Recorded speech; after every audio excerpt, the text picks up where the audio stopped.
Hello and welcome to the MB Om podcast, where you will learn to master the business of yoga with guests from around the world who have experienced becoming successful yoga teachers, studio owners, and much more. Now, here's your host, Amanda Kingsmith. Hey everyone, and welcome to another episode of the MB Om podcast. I'm really excited for today's episode because it's another solo episode, and it's been a number of weeks since I've done a solo episode. I've been traveling in Japan with my boyfriend Ryan and a couple of our good friends, and it's been an absolute blast to just take a little bit of time off. If you follow me on Facebook or Instagram, you saw they posted the other day about how taking time off is actually really important for your business, and I truly believe that. I think that if you want to be a successful entrepreneur, you really need to take downtime. And one thing that I've learned about downtime is that you get this opportunity to really miss what you do. So you take this time off and then all of a sudden your head fills with ideas. So that's what I found over the last 2.5 weeks for me. I definitely haven't not been working, but I scheduled podcast episodes in advance. I haven't been doing interviews. I haven't been doing solo episodes. And about a week ago, I was trying to fall asleep and my head was filled with ideas, and I just got up and ended up just writing them all down and journaling for a while. And I was like, wow, I haven't been that filled with ideas in a number of months. So if you were in the same boat as me working for yourself, then, maybe take that advice and give yourself a little bit of a break. But so taking time off is not the topic for today's episode. The topic is something that I wrote about on the blog a couple of weeks back. It's about comparison. And comparison comes up basically in all elements of life. And there's a quote around comparison that goes, "Comparison is the thief of joy."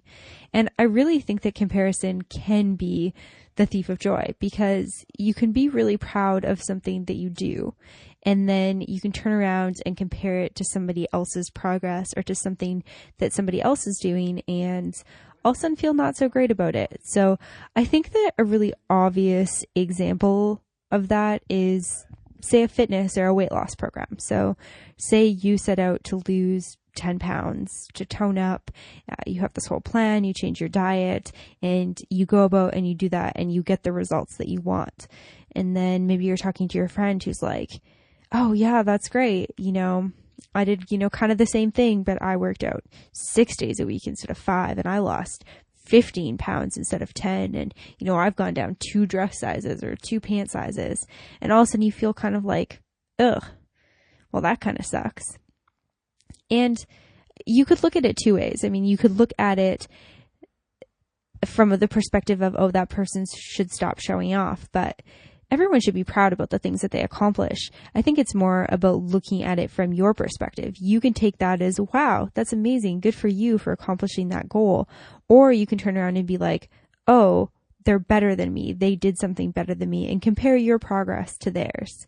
So I think that that's kind of the most obvious example that I see, and I want to link it kind of around to something that's more tangible for us as yoga entrepreneurs. And I think that I'm going to start with just kind of talking about, turning that weight loss example into something that we can probably all understand as practitioners first. It's this idea that, we are all at different places when we arrive on our mat. So you can come into class and, maybe nail a non-wall supported headstand for the first time. And if you've done that before, you know that feeling is so awesome. It's so great when all of a sudden you realize that you're supporting yourself upside down with no wall and no person. And there's going to be other people who are working on something different. There'll be people who are levels below you and levels above you. There's always going to be somebody that's working on something that you can already do or that you've already mastered, and somebody who's working on something more. It's really easy to walk into something like a yoga studio and look around and see what everyone else is doing and begin to compare yourself. I think that's probably one of the most dangerous things as a practitioner, because if you walk into the yoga studio and make your practice about what other people are doing, you're not really practicing for you anymore. And that's something I definitely dealt with when I first became a teacher. And I'm going to go ahead and assume that somebody out there listening also experienced the same thing, because I've had people write in asking questions about, when do I know if I'm good enough to be a teacher? And that's such a legitimate question, but then also such a ridiculous question at the same time, because we do get it in our heads that we have to be able to do things at a certain skill level before we can teach them. But then at the same time, teaching is such a personal, intimate, from the heart experience that it shouldn't really ever be about your skill level as a practitioner. It should be about your personal practice and, showing up on your mat and your mental space and your desire to share that practice with other people. I know that when I first started teaching and I would go to studios to connect with studio owners, I felt this need to bring my A game, you could say, to the studio. It's like, I need to prove that I can, pike up into a headstand every moment that I can. And I have to take all the advanced options so that I show them that I know what I'm doing physically. And for me, sometimes I would look around the room and see just practitioners, so people who weren't teachers, doing things that were much more advanced physically than I was doing, and kind of get a little bit down on myself. And it took me a couple of months before I realized that it really wasn't about that. And if you've been following along with MBO for the entirety of its life, I did a solo episode in season 1 where it's called What Does It Mean to Be Good at Yoga? And I kind of went through this really philosophically clumped idea of, what is being good at yoga? Is it physical? Is it mental? Is it showing up on your mat? And I think it's certainly a complicated issue.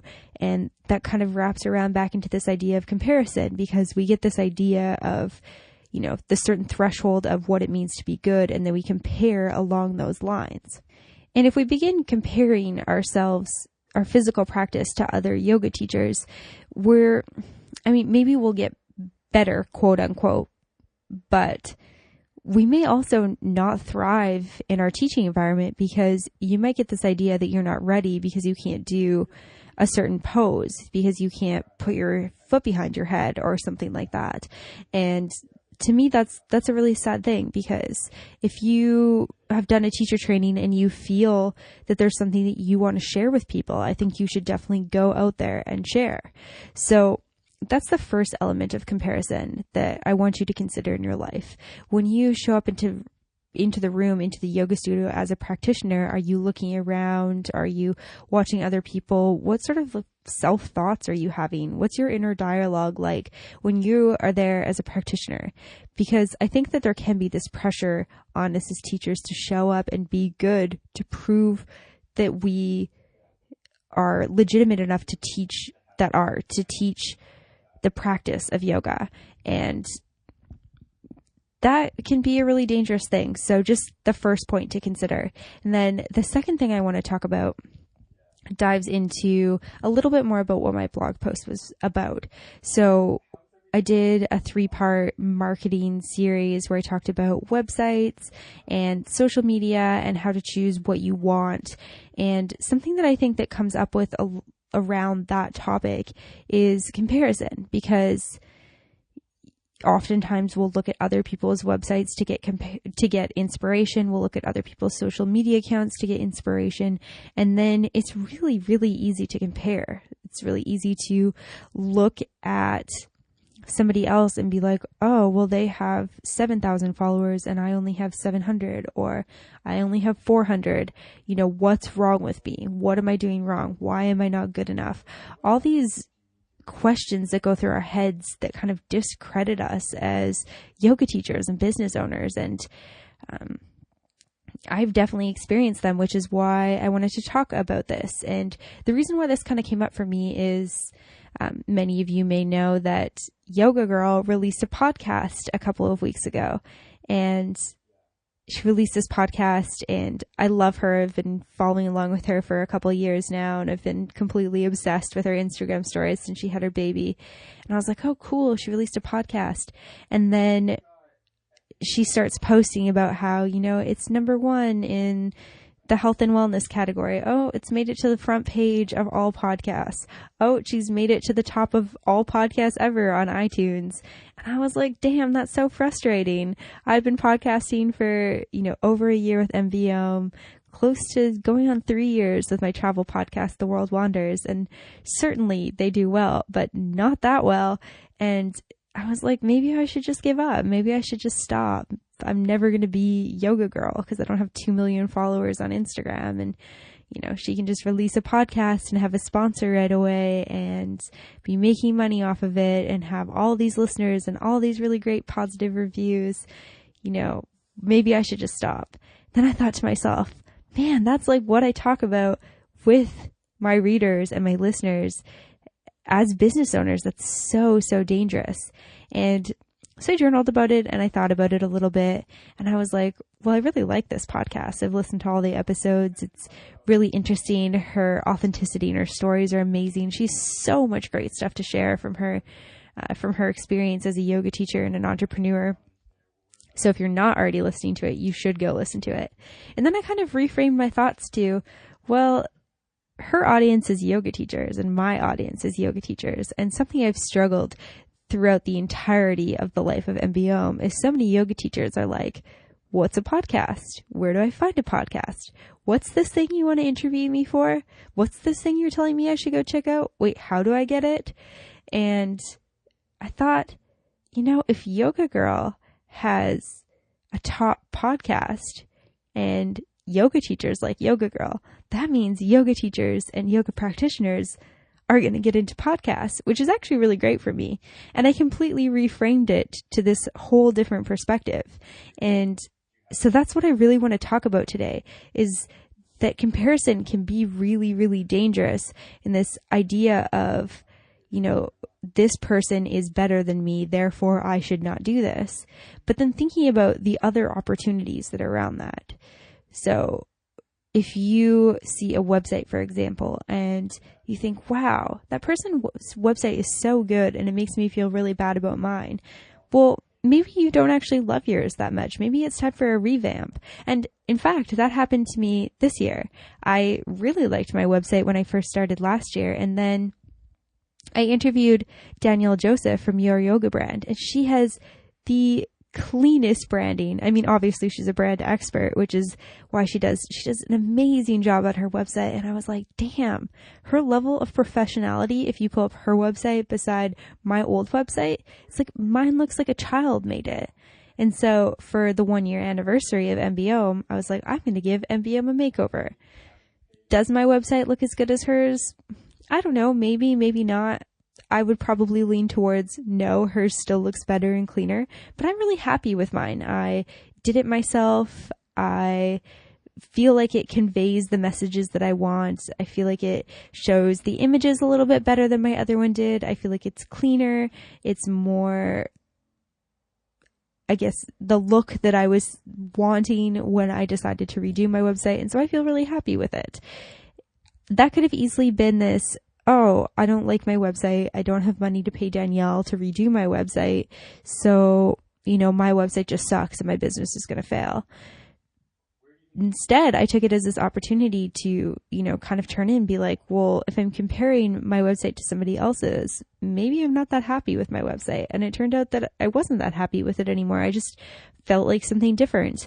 And I think that that's a really, really key perspective to come from, to remember that things will always change in your life, especially when it comes to your business.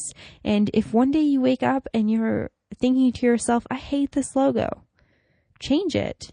Or if you find yourself looking at somebody else's studio logo and being like, wow, theirs is so much better. Their classes are filling up more because of it.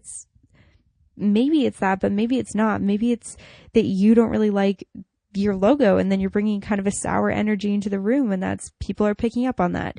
So just thinking about how you can turn that comparison into something productive for yourself.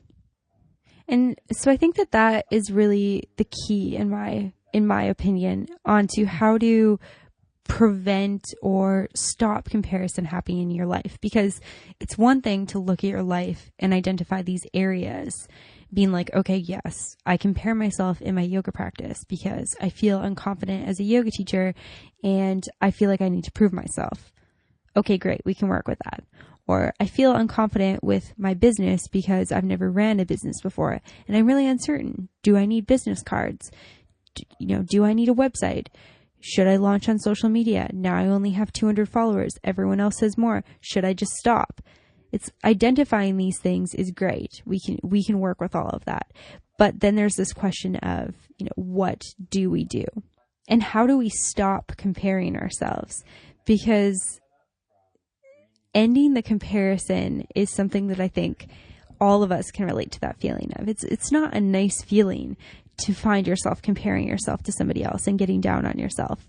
And I think one of the key things is knowing that comparison is probably always going to pop up in your life and in your business.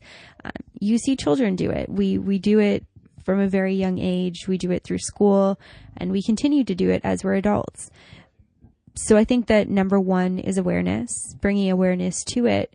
And then 2, knowing how to shift your perspective. So seeing it come up like I did with the podcast with Yoga Girl. And then 2, shifting it almost immediately. So that period of comparison didn't last very long. It lasted maybe an hour, maybe a couple of hours. It didn't even last an entire day for me.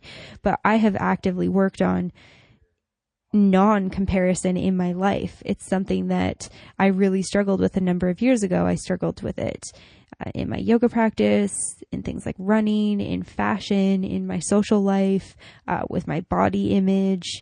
And it took a lot of journaling and meditating and getting clear on why I did it. And so number 3 is self-confidence.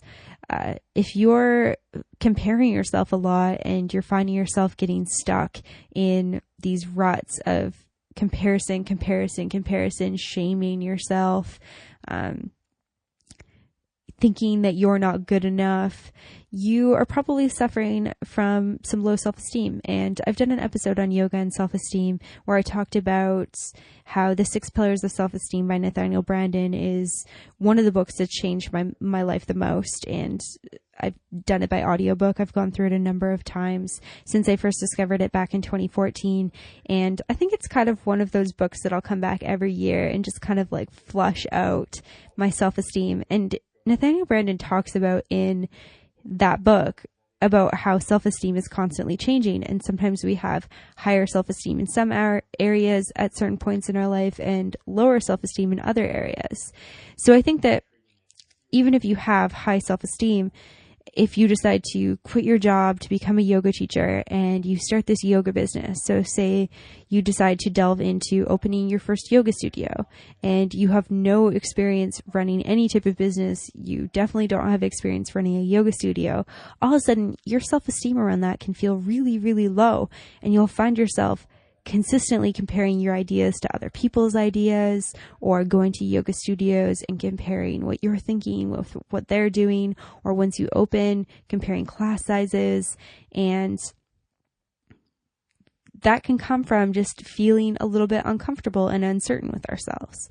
And so I think to deal with that is to do things that boost your self-esteem. So I think that personal development, reading books, listening to podcasts, journaling about it, getting really clear on it, meditating, really introspective ideas where you can understand those thoughts and feelings. Because if we continue with the yoga studio example, I think it comes from the fact that you have never done that before. Of course you're going to feel uncertain. Of course it's going to be scary. Of course you're going to worry if people show up or not. That's totally normal. I think that every single yoga studio owner could relate to that feeling. And I would almost guarantee that any yoga studio owner who's opening a new yoga studio would still feel that feeling. It's kind of like this idea that teachers still get nervous even after teaching for 15 years. It's if you're teaching in an environment that you've never taught before, for sure you're going to feel uncomfortable. For sure you're going to look at that teacher that teaches before you and go, oh crap, I am not that good. And just understanding where those thoughts come from can be massive. It can be hugely beneficial to understand the thought processes that are happening within and to get clear on why they're happening. And then once you have that, and once you've built up your self-esteem, shifting your perspective. So finding a new way to look at every single thing that you're comparing yourself. And if it's comparing yourself because you think you should do something or you think you should have something different, then looking at that as well. So a quick example with that would be social media. I think a lot of us can relate to this idea that we should be something on social media as yoga teachers, or, maybe we should all want to be yoga girl or Kino yoga or beach yoga girl, who all have massive followings on Instagram, and that, we should post these photos in our bathing suits or whatever. And maybe you should, maybe that's what you want to do for your brand. Getting clear on what your intention is huge here. I was talking with Brittany Hiller on a number of podcast episodes ago, and she was saying how she started teaching and she messaged Catherine Budig to be like, how did you become so big? And Catherine wrote back to her and, gave her a couple pieces of advice, and Brittany started kind of implementing those a little bit and realized that, oh, I don't want to be Instagram famous. That's not what I want. And I can definitely relate to that as well. I was like, okay, I'm going to grow my Instagram following. And then I realized that I don't want to play the follow unfollow game. I don't want to play the auto commenting game. I don't want to spend hours and hours building my following.